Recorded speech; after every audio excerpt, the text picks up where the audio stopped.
How to delete your wallet on Spendee. Are guys facing issues to delete your wallet on Spendee application? If that's so, then this video might help you out. Without further ado, let's get started. First of all, open Spendee on your mobile device. Once you open the Spendee app, now log in into your account with your registered email and password. After you get logged in, now look at the bottom of your screen where you can see this wallet icon. Tap on it. After you click on wallet, click on your wallet name.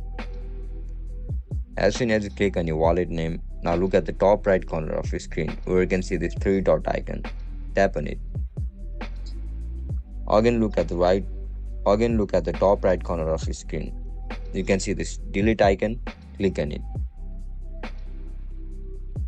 Now tap on delete. As soon as you click on delete, your wallet will be instantly deleted from Spendee app.